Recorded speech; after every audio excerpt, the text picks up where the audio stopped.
Story 1, The Vacancy Sign.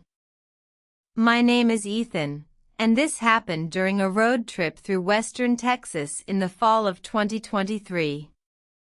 I had been driving for nearly 10 hours. My GPS estimated another 3 hours before I reached the nearest city, but I could barely keep my eyes open. Rain hammered against the windshield.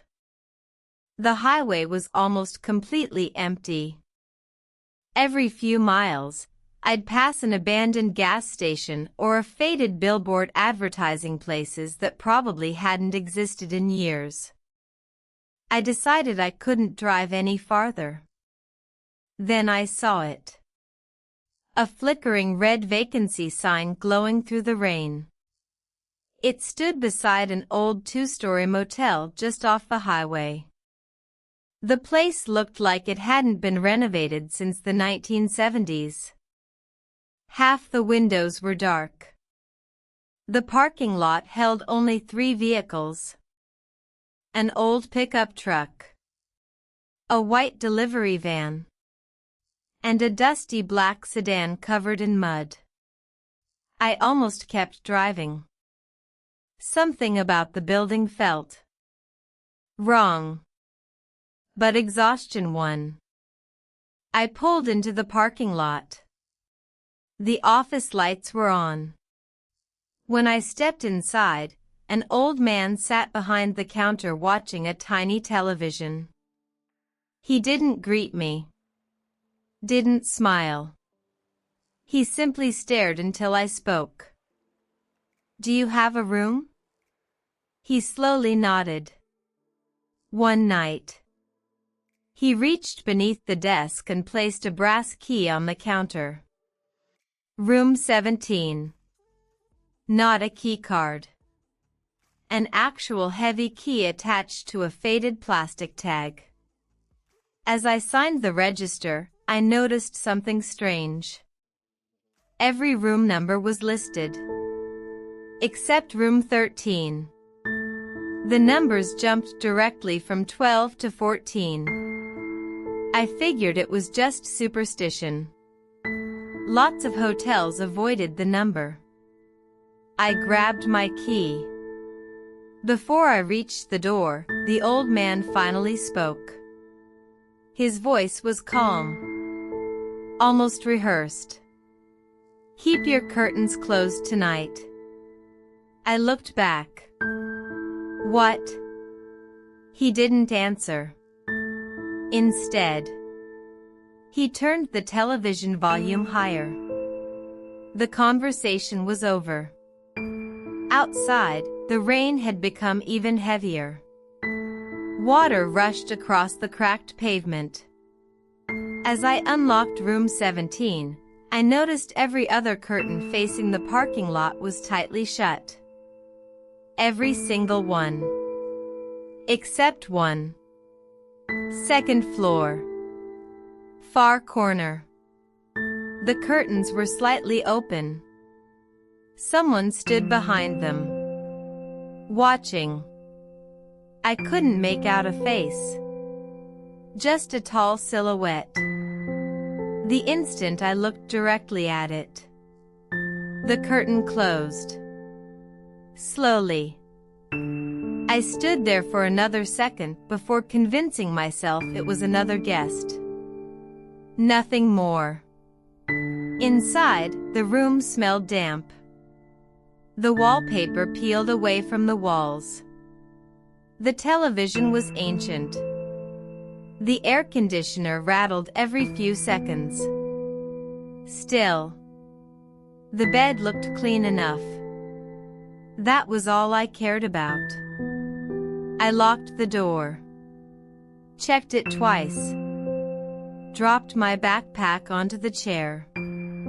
As I plugged my phone into the charger, I noticed there was no signal. Not one bar. No Wi-Fi. No service. Nothing. I sighed. Of course. The storm was probably interfering. I decided to take a shower before sleeping. The water took almost 2 minutes to warm up. When it finally did, I stepped inside. That's when I heard it. 3 slow knocks. Knock. Knock. Knock. I froze. The shower continued running. Maybe housekeeping? No. It was almost midnight. I quickly wrapped a towel around myself and walked toward the door. Hello? No answer. I looked through the peephole. Empty hallway. No one. I unlocked the door anyway. The hallway stretched in both directions. Completely deserted. Not a single person. Only the buzzing fluorescent lights above. I frowned. Then looked down. Something lay on the floor. A folded piece of motel stationery. No envelope. Just a single handwritten sentence. Keep your door locked after 2 a.m. No signature. No explanation. Only that. I looked both ways again. Still no one. Slowly, I stepped back inside. Locked the door. And this time, I pushed the chair underneath the doorknob. Because for the first time that night, I wasn't sure I was alone. I checked the time. 1:42 a.m. There was no chance I was getting any sleep. The note sat on the nightstand beside me. Keep your door locked after 2 a.m. I kept telling myself it was probably some stupid prank. Maybe the old manager liked messing with travelers. Maybe another guest thought it was funny. Still, I couldn't stop looking at the clock. 1:58 a.m. The motel had gone completely silent. Even the air conditioner had stopped rattling. The only sound was the rain outside. Then, 2 a.m. Nothing happened. I laughed quietly. I knew it. I reached for the chair blocking the door. That's when. Knock. Knock. Knock. 3 slow knocks. Exactly like before. Every hair on my arms stood up. I didn't move. A few seconds passed. Then a woman's voice came through the door. Sir, I think you dropped your wallet. My wallet was sitting on the table. I could see it. I didn't answer. Another long silence. Then the voice changed. Now it sounded like an elderly man. Maintenance. We need to inspect your bathroom. At 2 in the morning? No chance. I stayed completely still. The hallway became quiet again. Until I heard footsteps.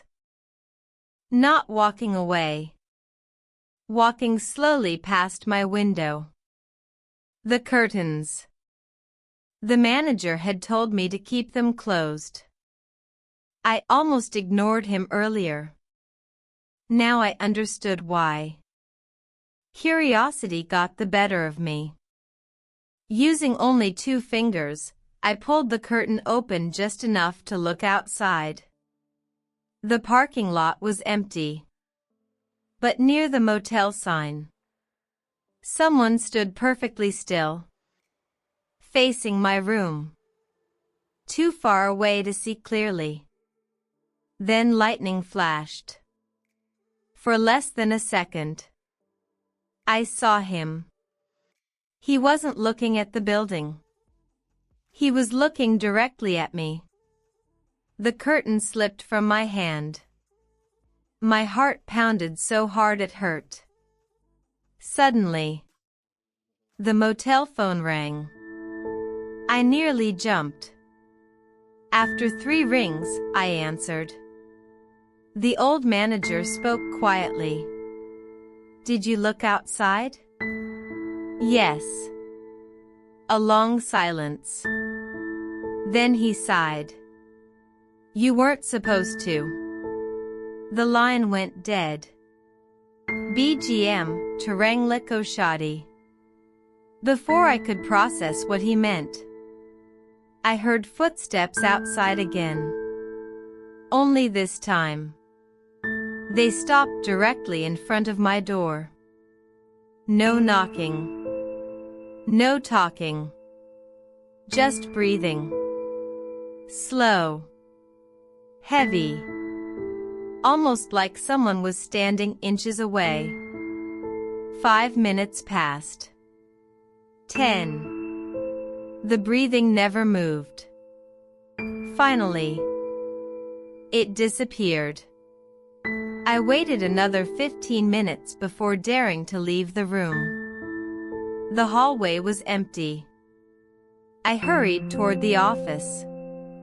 The television was still on, but the front desk was empty. Hello? No answer. Then I noticed the guest register lying open. Only 3 names were written on the page. Mine, an old couple, and a man assigned to room 13. I frowned. There wasn't supposed to be a room 13. I looked around the office. On the wall hung an old framed blueprint of the motel. Every room was marked, including room 13. But someone had scratched it out with black paint. Just then, a floorboard creaked behind me. I turned. The old manager stood in the doorway. His face had gone pale. You need to leave. Now. I asked him who was staying in room 13. He stared at me for several seconds before answering. No one. Not anymore. He grabbed my arm and practically pushed me toward the parking lot. As I reached my car, I looked up at the second floor. The curtains of the room I'd seen earlier slowly opened. Someone was standing there, watching me. Lightning flashed again. This time, it wasn't just one person. There were several figures, standing silently behind the glass. None of them moved. None of them blinked. I got into my car, locked the doors, and drove away without looking back. The next morning, after reaching the next town, I searched for the motel online. Nothing. No website. No reviews. No address.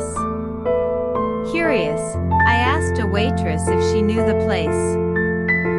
She looked confused. Then she said, there used to be a motel on that highway. It burned down almost 20 years ago.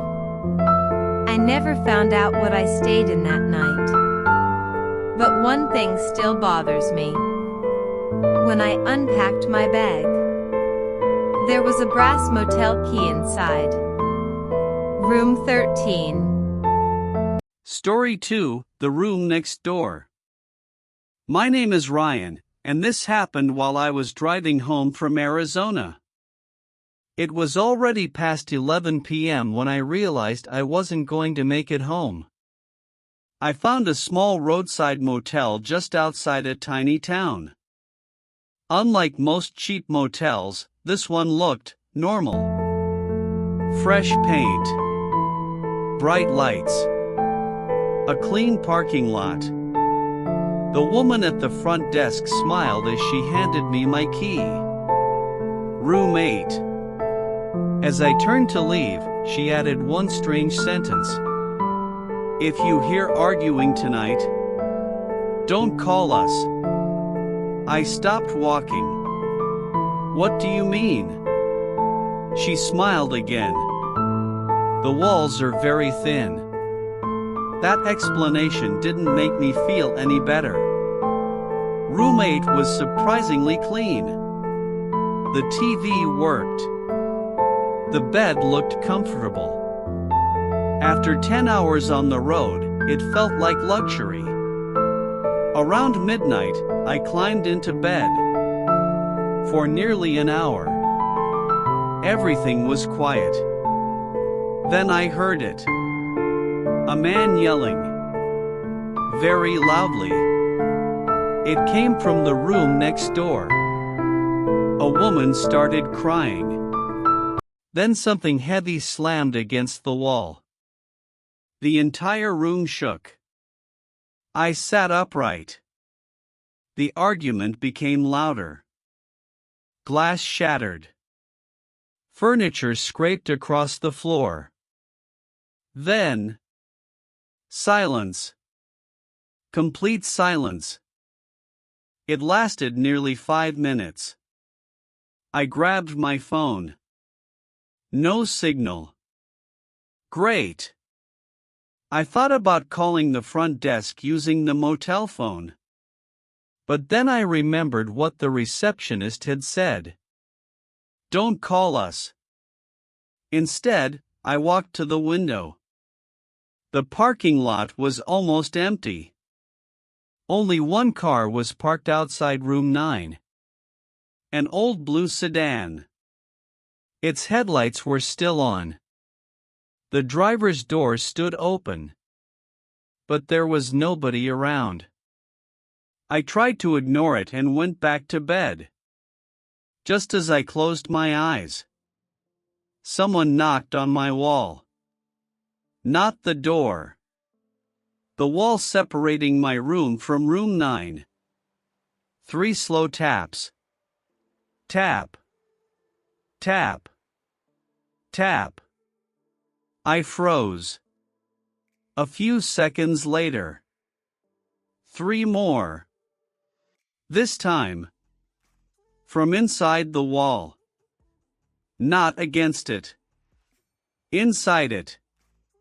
I held my breath. Then a woman's whisper came through the wall. So, sorry. The voice was weak.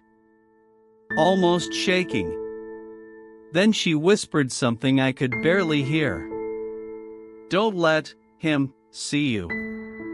My stomach dropped. I immediately stood up and backed away from the wall. Then, the motel lights went out. Every single one. The room was swallowed by darkness. Outside, only the blue sedan's headlights remained, pointing directly at my window. For a few seconds, I couldn't see anything. Then the emergency light outside flickered on. Its weak yellow glow barely reached my window. The blue sedan was still there. Driver's door still open. Headlights still shining. But something had changed. There was now a man standing beside the car. He wasn't moving. He was simply staring at my room. I stepped away from the window and locked my door. Not that it would help much. The walls in this place felt paper thin. Then, someone knocked. Not on the wall this time. On my door. Knock. Knock. Knock. A calm male voice followed. Wrong room. I think my wife came in there. I didn't answer. The doorknob slowly turned. Once. Twice. Then stopped. After nearly a minute, I heard footsteps walking away. I waited until I couldn't hear them anymore. Then I looked through the peephole. The hallway was empty. Room 9's door was wide open. Inside, every light was off. Something about it bothered me. Against my better judgment, I stepped outside. The hallway smelled damp. I slowly walked toward room 9. The door creaked as I pushed it open. The room was completely empty. No luggage. No clothes.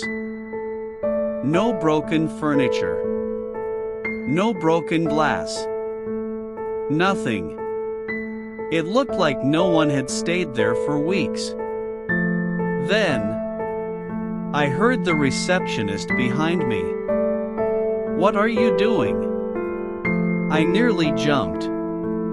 I told her I'd heard a fight. She looked confused. "There hasn't been anyone in room 9 for 3 days." I pointed toward the parking lot. "What about the blue sedan?" She slowly turned to look. "There isn't a blue sedan." I looked outside again. The parking space was empty. The headlights. The open door. The man. Gone. The receptionist quietly closed room 9's door. "You should go back to your room." I noticed her hand shaking as she locked it. Before leaving, I asked one last question. "Then, who was talking through the wall?" She didn't answer. She simply whispered, "You're not the first guest to ask that." I packed my things immediately. 5 minutes later, I checked out.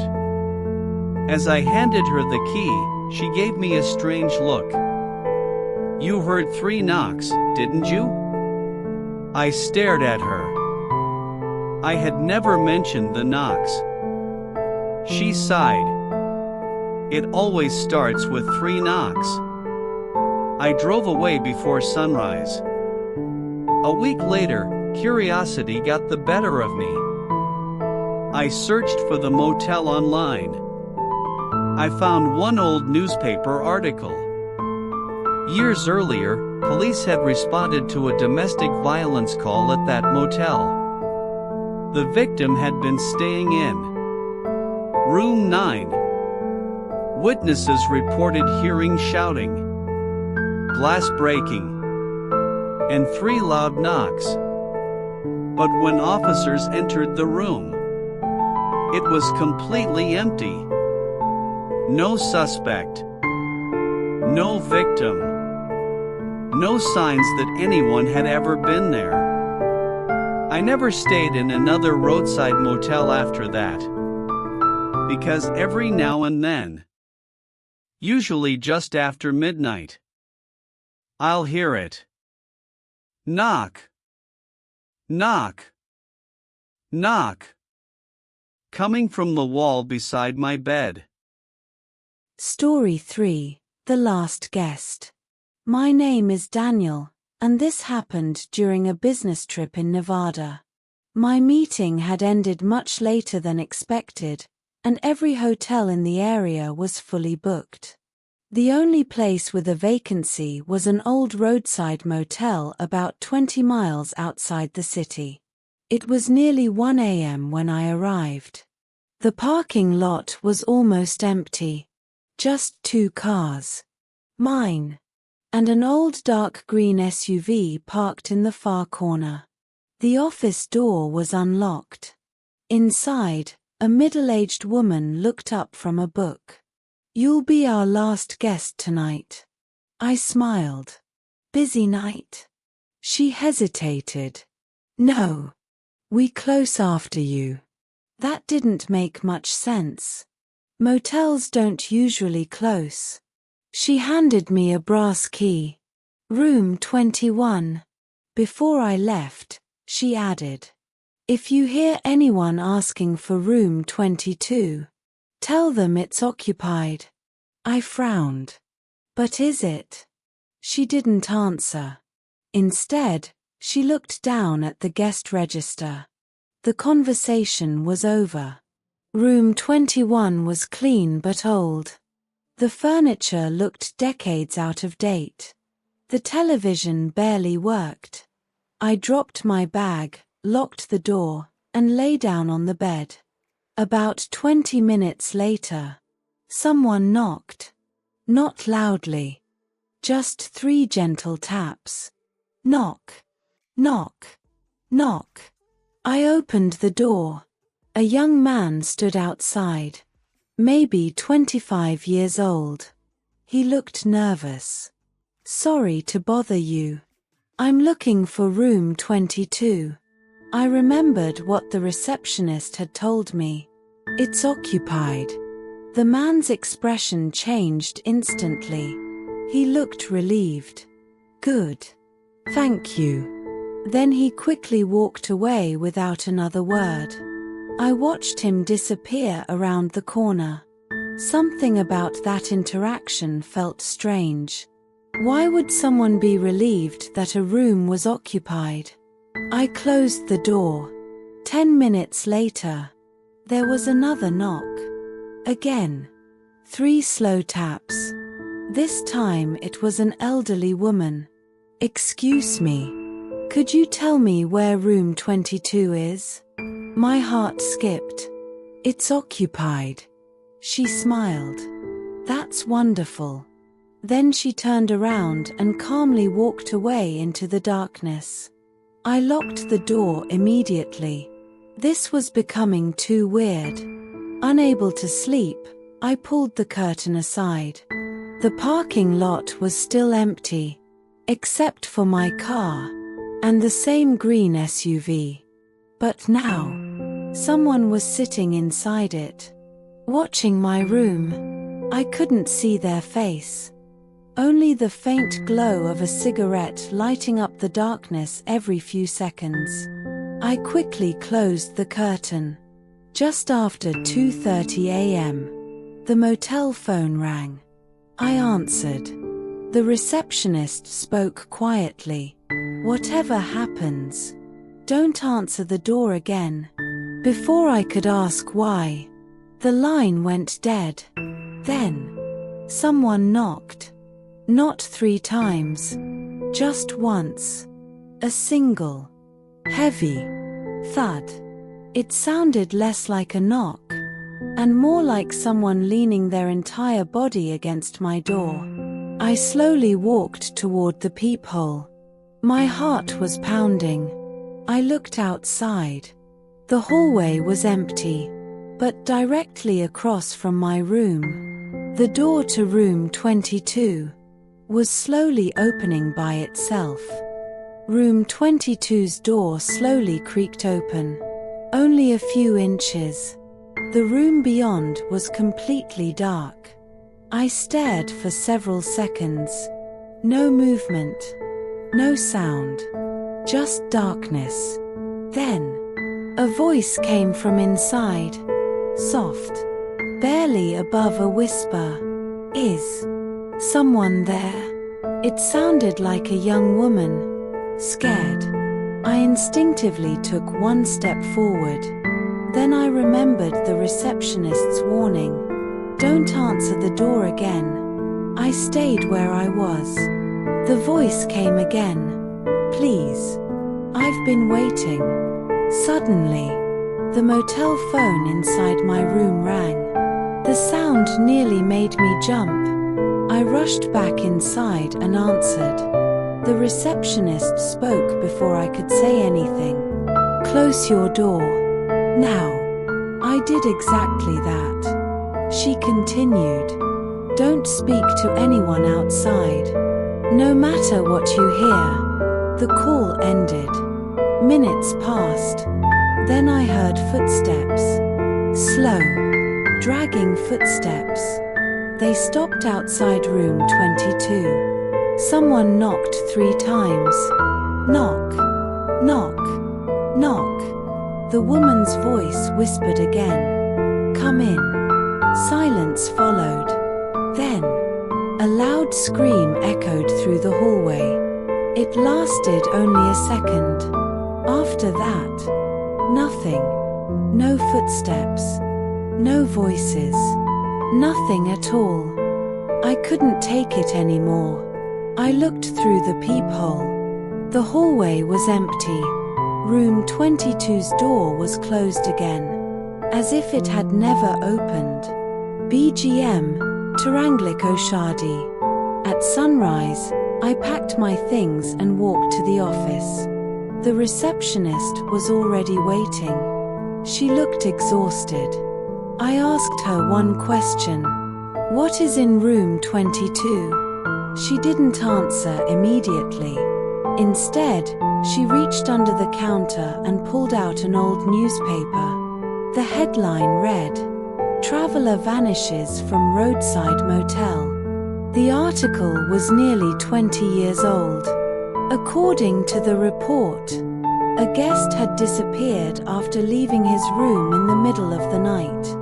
The last place anyone saw him was outside room 22. His body was never found.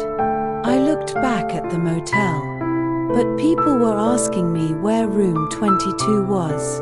The receptionist nodded. They always do. Every few months. I frowned. Who are they? She quietly replied. People who never checked out. A chill ran through my body. I left without saying another word. As I pulled onto the highway, curiosity made me glance in the rearview mirror one last time. Standing outside room 22 were the young man, the elderly woman, and several other people I had never seen before. All of them were silently watching my car drive away. None of them moved. None of them blinked. Weeks later, I checked my credit card statement. The motel charge was gone. It had completely disappeared. There was no receipt. No address. No record that I had ever stayed there. Sometimes I still wonder, if I had told that first man where room 22 really was, would I have been able to leave at all?